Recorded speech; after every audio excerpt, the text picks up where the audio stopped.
Hi, I'm Coach Corey Wayne, and this is my video coaching newsletter. And the topic of today's newsletter is going to be wondering if she's the one. Well, I've got an email here from a guy. He's young, he's 23, and he's, interestingly enough, read my book 23 times. And he's been with his current girlfriend. I guess they've been together about 2 years consistently, because they met about 3 years ago, dated for a short while, and then stopped seeing each other. And then they got back together. So it's an interesting journey, because in between the time that they weren't seeing each other, his now girlfriend got into self-help, really got into taking care of herself and becoming a better person.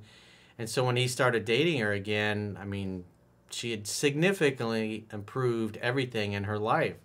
And so they've been living together for a couple years now, and everything is going well. But he's like, hey, I'm 23. Maybe I'm too close to this situation to tell whether or not she's the right person. But he goes through a lot of the things that they discuss. Like every week they get together and they have a meeting. It's kind of like a State of the Union meeting about their relationship and their life and their goals and everything. And that's one of the strategies that I've talked about in my first book, 3% Man, about how you get together and you kind of go through your magic moments of the week, things that went well, things that didn't, and you work through them, because it's great for facilitating communication, so you don't let things build up over several weeks and months and then have a blowout. You're literally, every week you get together and you talk about what happened over the previous 7 days and how you can better love one another, support one another, and help each other grow, become more, meet your goals, reach your goals, and fulfill each other's needs, wants, and desires, being true teammates. Because great communication in any relationship, if you want it to be a great relationship, you're going to have great communication. And so he's wondering, hey, everything's going well. So it brought up some interesting things that I wanted to go through, that I put into this quote that I'm going to read with you, and then we'll go through his email. It's actually a pretty short email. So the quote says, "The only constant in life is change. Nothing stays the same forever. How do you know when you have found the right person, the right job, right friends, and right lifestyle for you? If you come from a background where everything being chaotic, full of drama, and messy is normal, you must consider that your natural inclination will be to feel that when things are calm, balanced, and peaceful, that it is not normal. This can cause self-sabotage and messing up good things because you simply are not used to this new normal. The superior way to be at your best personally is to have a lifestyle, and people in your life who contribute to and facilitate your being in a peaceful, calm, and relaxed state. It's much easier to live and enjoy a life of ease and delight than to be stressed, out of balance, and fearful. Choose wisely." That's something that I really didn't understand when I was in my 20s and my early 30s, was that just because of the environment that I came from and grew up in, chaos, things being out of balance, out of whack, drama, being stressed out, these were normal to me. And so when things were going really well, like give an example, my old business partner, who I wrote about in my second book, Mastering Yourself, he'd been broke most of his life. And so we all did really well together. But the problem was he was always broke. He was constantly coming to me going, "Hey man, can I borrow 10 grand? Can I borrow 20 grand? I just need it for a week or two till I got these closings happening." And so because he was used to always being broke and the financial stress that went along with that, anytime he got a big chunk of money in, he was like, "What can I spend this on?" He didn't invest it. He just, "What can I spend this on?" And because of that choice, and I had discussions with him about that, and it never changed. He was always broke. And years later, actually the last time we hung out together before he passed away, he was broke. The IRS was all over him because he owed several years of back taxes, all the way back from when we worked together. And he had cancer and gotten over it. Then he had cancer again. and that's obviously what eventually killed him. But his I remember we were talking, and we were talking about being broke or whatever, and he laughed. He says, "I'm used to it," because that was pretty much his whole life. So he was emotionally conditioned and emotionally anchored to be broke, and so anytime he had money, he spent it. And so that was just his normal. And even though we had discussions about that, he just kind of lived his whole life that way. So anytime he got cash, he looked at it as something to spend and not to invest. And obviously, being at the point I'm at, I mean, I should have saved more money when I was younger and invested it as well, but I didn't. So I'm not here calling the kettle black, but I made similar mistakes. And so the point being is that you got to consider where you came from. If you come from a calm, balanced, peaceful, relaxed life, you're typically going to be more inclined to feel having money in the bank, paying your bills, having a steady job, having a good stable relationship, good group of friends. That's going to feel normal. If you didn't have that, but you want it and you want to create it, you're not going to be used to what that energetically feels like. And so your natural inclination is to self-sabotage or mess things up that are going well, just because you're not used to things going well. So with that little diatribe in mind, let's go through this particular guy's email. He says, "Hi, Coach. I'm 23, and I've read your book 23 times and Mastering Yourself 3 times. I will continue to reread them because I never want to assume I just know everything." Well, at the end of the day, the fundamentals are the fundamentals, and you're going to want to constantly refer back to these things over the course of your life. I know I do. I mean, I talk about it, and I live it, and I experience this stuff for a living, but just it's like a constant mindset refreshment. Because as you go through life, as you go through the decades, you're going to have ups and downs. Things are going to happen. The economy's going to go up. The economy's going to go down. People die unexpectedly in your life. Relationships end. Friendships move away, and then eventually you lose touch because you're just in other parts of the country or maybe the world. And that's just life. It's just constantly changing. Nothing ever stays the same.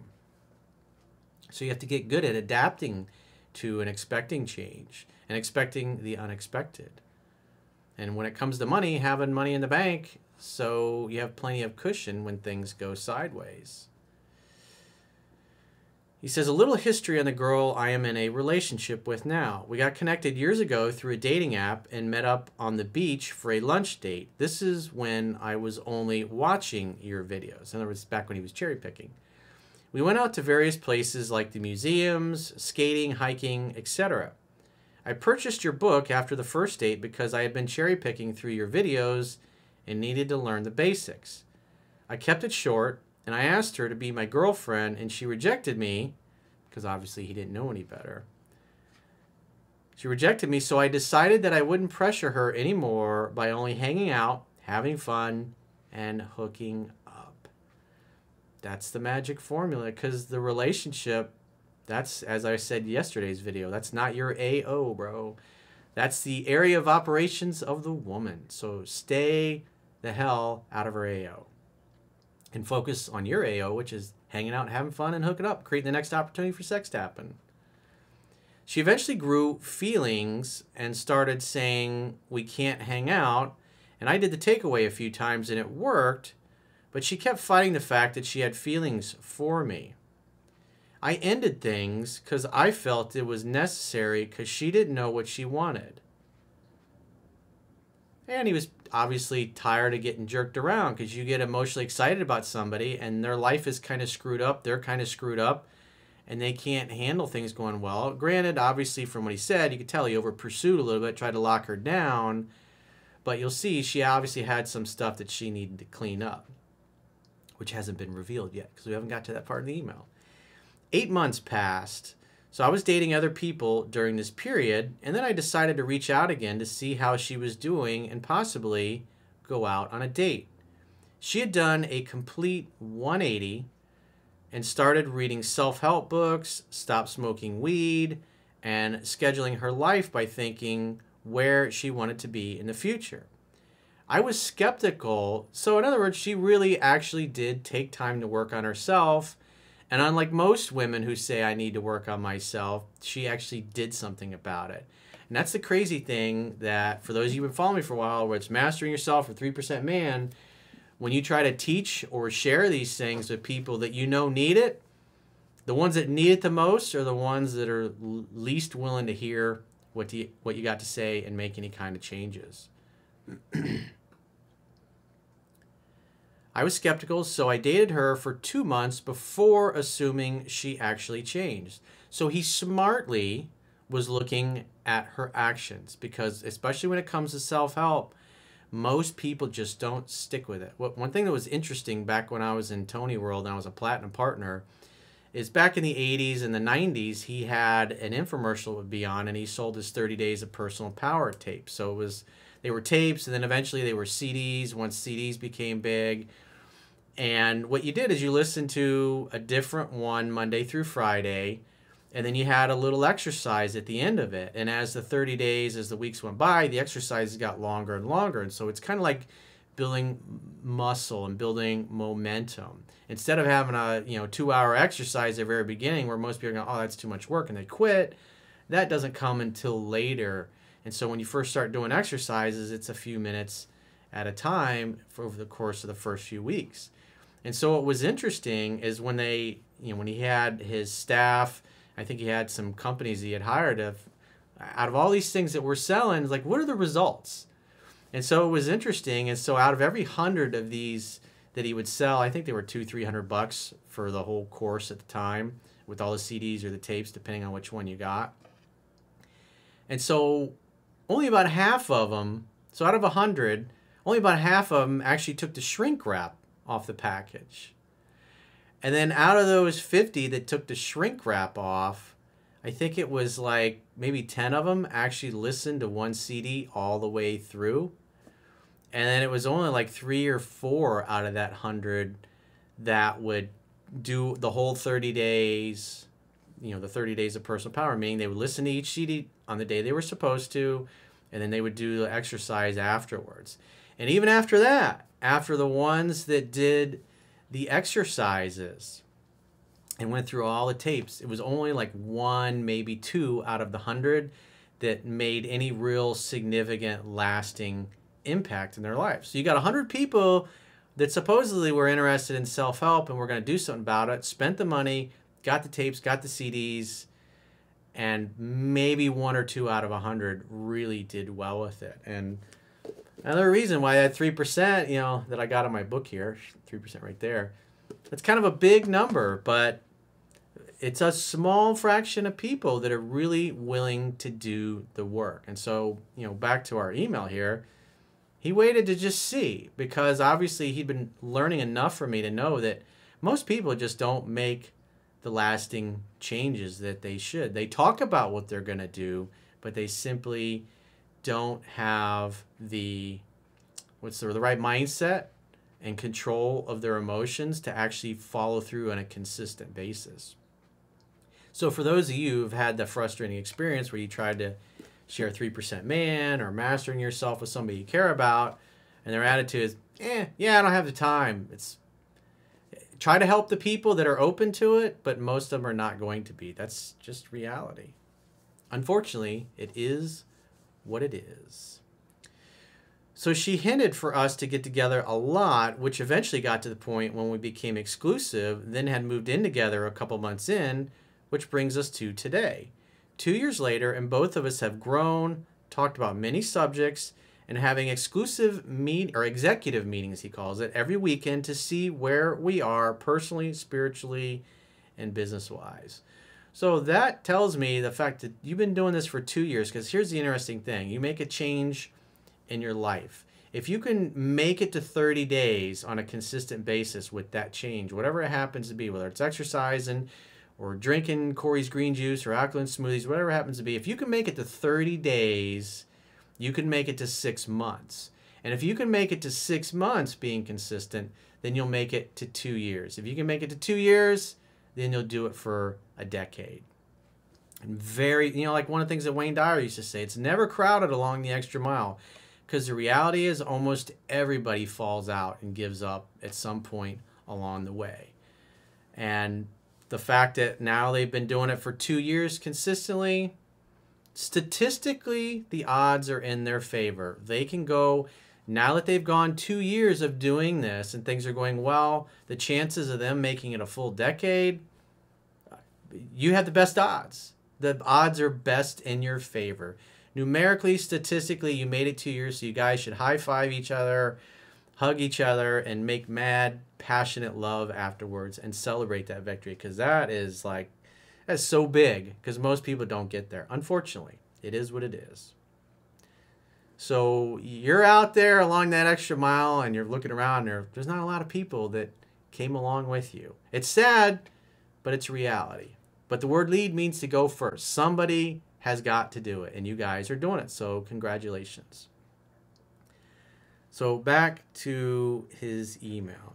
He says, there's a part of me that wonders if I haven't got enough life experience just yet, knowing the things I know now, all thanks to you, Coach. I'm not worried I won't find anyone, but maybe if I'm just too close to my own trees that I can't see the whole forest and overthink too much on if there's something more for me to do that I haven't figured out yet.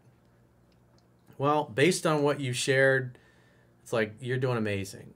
And it sounds like your girl is amazing. And I do believe he sent a picture and she's a babe. So good job, man. I mean, the fact that she did all the self-help, it's like very few people are willing to do that.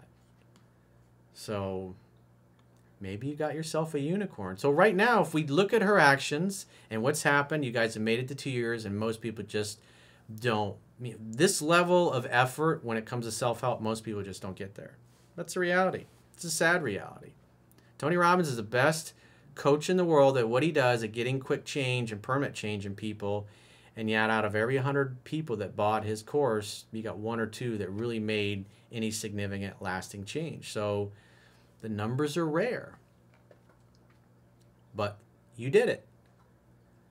So he says, thank you, Mr. Wayne, for everything you do. My girlfriend and I read your book and many others together because you have helped me to get on that journey. So everything I've said, it's my personal view on marriage is like, if it's going great, get married, wear a ring, have a business agreement with you if you build something together in case it doesn't work out or one of you gets hit by a bus.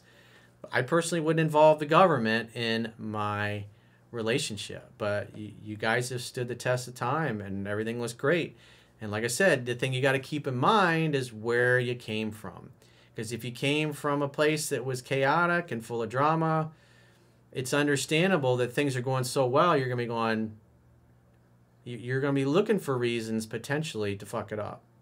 And I haven't seen anything in what you shared or said that would lead me to believe that just keep doing what you're doing, man.